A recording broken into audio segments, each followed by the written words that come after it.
Hindi ba nilalapitan ng ibon to? Anong prutas to? Pero parang masarap, no? Oh, ano kayang klaseng prutas to? Pag Oh, hindi kinain tingnan mo. ng ibon, huwag mong kakainin. Sabi? Oo. Kahit yun ang role sa kagubatan.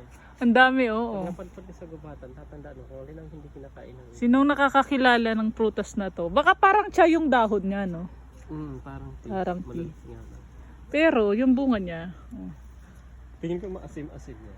Try mo tikman, bilis. Tapos sabihin mo anong lasa. Parang maliit siya na apple, no? Hindi, parang... Oh. Oh. Look, anong klaseng prutas? Prutas ba to or puno? Anong klase? Uy, pumunta tayo doon sa may mansanas, kumuha tayo. Di ba may apple doon? Kaya lang nasa medyo nasa gitna ng gubat eh. Saan nyo naman sa kabila? Diyan, oh. Di ba naglakad tayo kahapon? Kumasta tayo. Anong klase itong puno? Pag pahinog na siya, nagiging ano siya, red. Oh, yan. Paki-comment na lang kung sinong nakakakilala ng punong ito at kung pwede ba itong kainin. Pero feeling ko hindi to pwedeng kainin, no? Walang pumapansin eh.